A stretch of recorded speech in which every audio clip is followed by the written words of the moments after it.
Everything just changed. The final scene of episode 2 didn't just end a chapter, it cracked the future wide open. A single decision, a whispered truth, and a quiet betrayal have set the galaxy spinning off course. But was it all part of the plan, or the beginning of its collapse?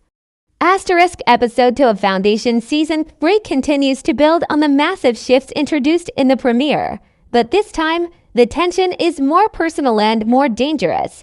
The episode moves like a slow-burning fuse, quietly laying the groundwork before everything explodes in the final scenes. To understand what the ending really means, let's first walk through what happened earlier in the episode.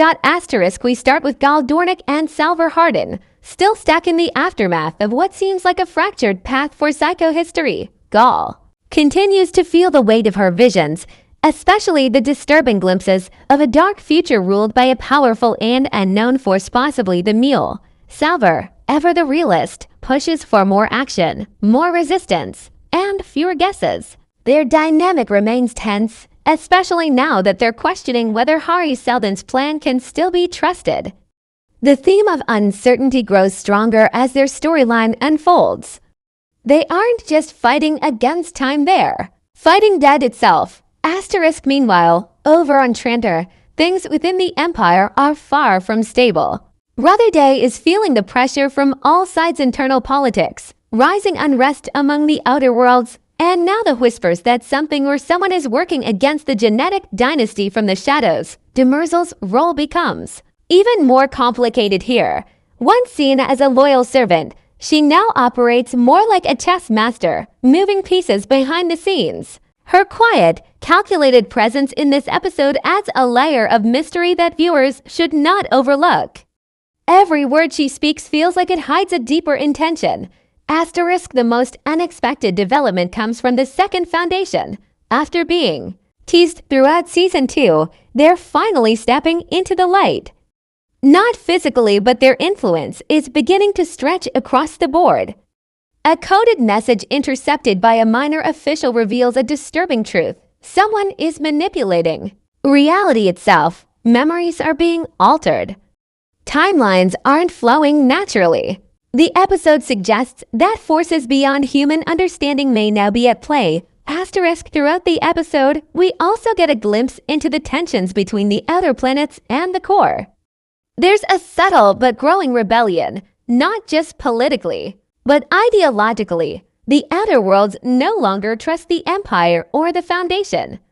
They don't believe in psychohistory, and more importantly, they don't want to be part of the plan at all. This loss of faith in both science and Empire creates a new kind of chaos, one that even Seldon may not have predicted. By the time we approach the final act of the episode, several plot lines begin to converge. Gall starts connecting dots between her visions and current events. Rutherday begins to suspect that someone close to him is feeding information to an unknown group. And the second Foundation, they might be testing the limits of their influence, preparing for a much larger move. But the real question by the end of this section is this: if the plan is still working, why is everything starting to feel like it's falling apart? The final moments of episode 2 hit like a slow, creeping storm, quiet at first, but deeply unsettling once you realize what's actually happening. While much of the episode laid the foundation, no pun intended, for future conflict, the ending pulls that tension tight and leaves us with more questions than answers. We begin the closing sequence with Gall alone in what appears to be a dream or memory. But something feels wrong. The lighting is cold, the air seems still, and the voices she hears are faint echoes from other times, voices that don't belong in this moment. She walks through an empty version of the Prime Radiant Chamber, which is normally full of projections and data. Now it's silent. This scene immediately signals something is off with time or perception or both. Then Seldon appears. But this isn't the confident, calculating version we've come to know.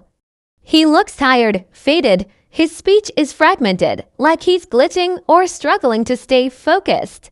This isn't a projection, nor does it seem like a standard AI copy. Gall realizes quickly, this version of Hari shouldn't exist. which means the plan has split. Or worse, someone has corrupted its central logic. Hari warns her with a phrase that fans will be analyzing for weeks. He's here, but he's not born yet. This line sends a chill through the scene. It clearly points toward the Mule, the mysterious and possibly future-altering antagonist hinted at since Season 2. But if he's already here, then everything we've seen might be happening in the shadow of something far bigger than even psychohistory can predict. Meanwhile, we cut to Brother Day alone in the Imperial throne room. He's watching surveillance footage that was thought to be erased. The footage shows Demerzel speaking to someone off camera. But it's not just the betrayal that shocks him, it's who she's speaking to. The scene is careful not to show the person's face, but Brother Day's expression tells us everything. This isn't just a political threat, it's personal. It's betrayal on a cosmic scale. And then, right before the screen cuts to black, we see Salvor on a desert moon, standing at the edge of a canyon. She opens a box given to her by a dying rebel earlier in the episode. Inside is an object weave. Never seen before, but it glows with the same energy as the Prime Radiant. Her face shifts from curiosity to fear. And that's when the voice returns. You're not supposed to be here yet. That line echoes the earlier warning from Hari, tying the end together in a way that leaves you breathless. Someone or something is actively reshaping events. And it's clear now that time isn't a straight line anymore. The story is folding in on itself, and the rules no longer apply. So, to recap the final moments, All sees a broken version of Hari, who hints the Mule is already present in the timeline. Brother Day discovers Demerzel might be secretly working with an unknown figure. Salvor finds a mysterious artifact that shouldn't exist yet and is warned by a disembodied voice. It's storytelling done with surgical precision. No huge explosions, no flashy action, just quiet, terrifying revelations that change everything we thought we knew. What makes this ending so effective isn't just what's shown, it's what's implied. There's a new game being played, and the players might not even be human. The plan, once believed to be unstoppable, is now full of cracks. Whether it's time travel, mental manipulation, or outside intervention, something is rewriting history and the characters don't even realize it yet. The final frame lingers for just a second too long on Salvor's terrified face, lit by the glow of the artifact. And then it's over.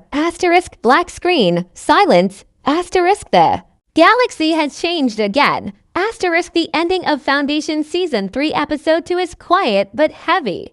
It doesn't scream its message, it whispers it, slowly. And if you're not paying close attention, you might miss just how much it shifts the entire game. This wasn't just a cliffhanger. It was a turning point, a signal that everything we thought was in control probably isn't. Let's start with Hari Seldon's appearance.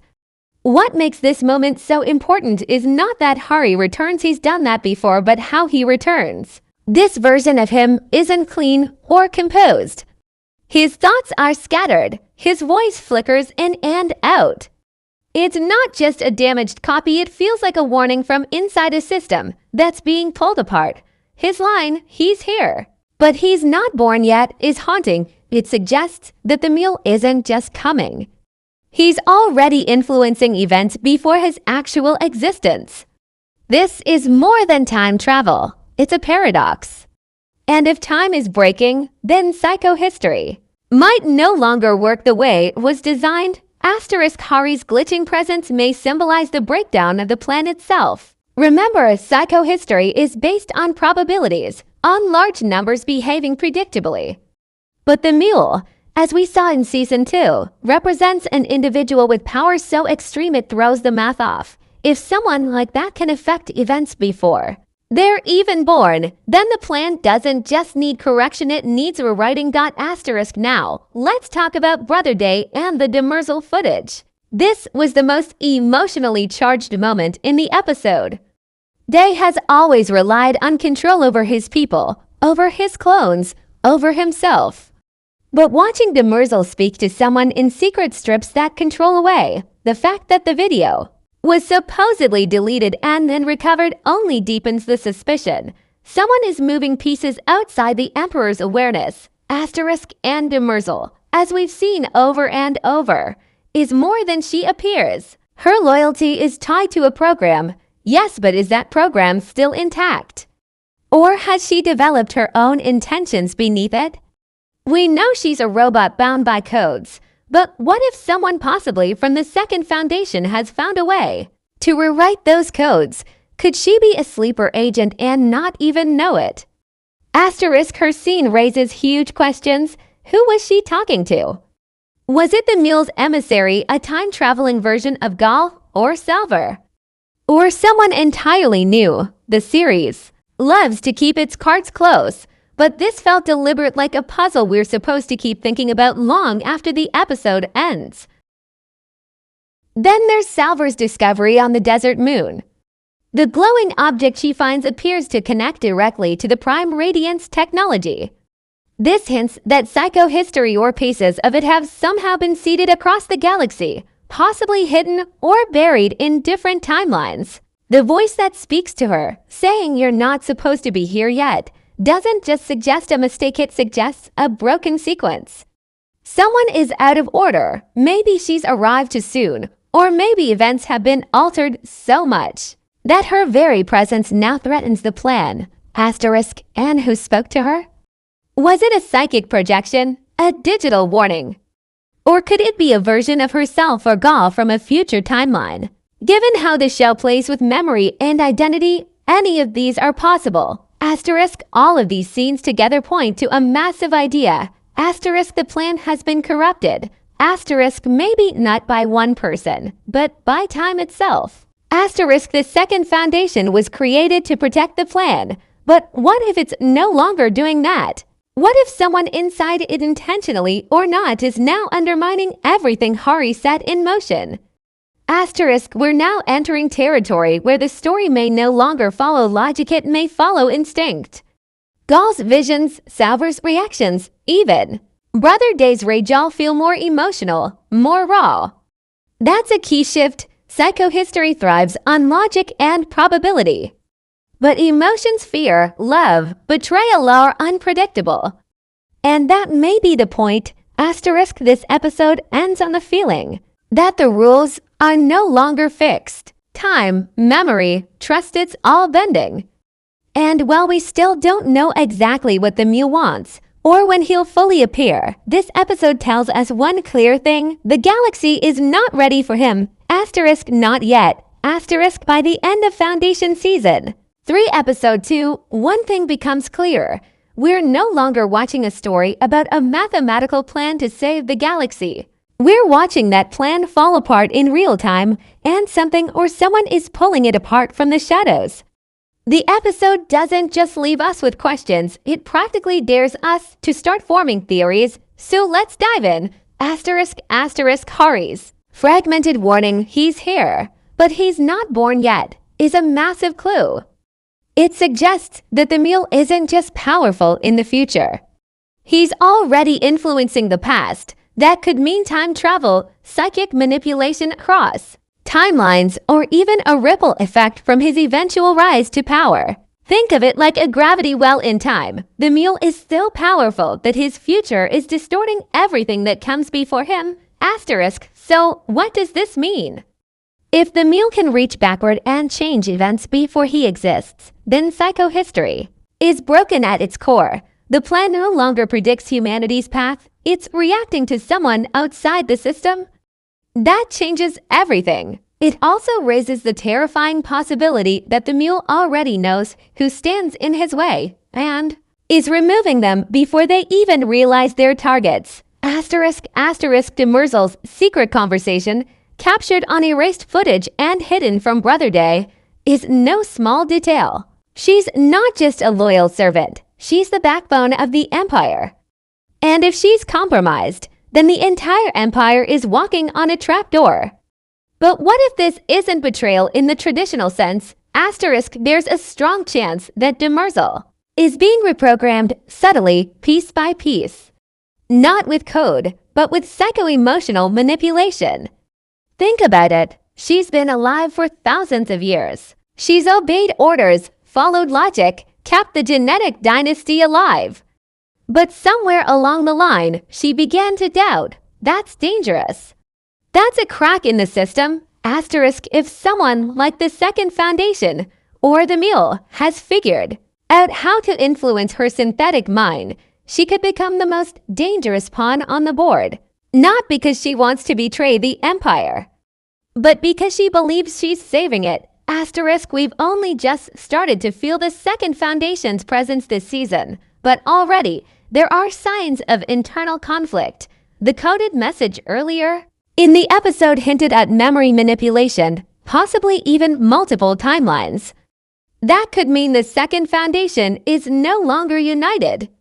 Some members may still believe in preserving the plan. Others, they may think the plan is flawed and should be rewritten. Asterisk if the Second Foundation is splitting into factions, then we're dealing with a civil war happening in the shadows, one the rest of the galaxy can't even see. And if one side is secretly working with the Mule, then all baits are off. Asterisk both Gaul and Salvor are now more than just characters. They're variables.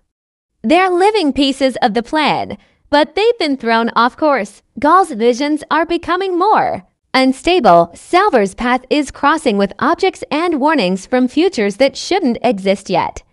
And Hari, he's fractured across time, unable to hold the system together. Asterisk this might be leading to one of the biggest twists of the season. The plan is no longer in control. The people are. And that's both powerful and terrifying, because when humans take over a system designed to avoid emotion, chaos follows. Asterisk the next few episodes may reveal that the only way to stop the Mule is to abandon the plan completely. Asterisk so what should we expect in episode 3 and beyond? Asterisk will likely see the Second Foundation step out of the shadows in a more direct way, possibly revealing a split or a rogue faction. Asterisk Gaul and Salvor may begin to question their roles entirely. Are they saving the future or making it worse? Asterisk the Mule's presence will grow stronger, even if we don't see him yet. His influence might start rewriting memories, shifting events, and eliminating threats before they exist. Asterisk and finally, we might see Brother Day fall into paranoia, a leader who starts tearing down his empire trying to save it. That's always been a part of Hari's warnings. Empire doesn't fall because of outside threats. It collapses from within. Asterisk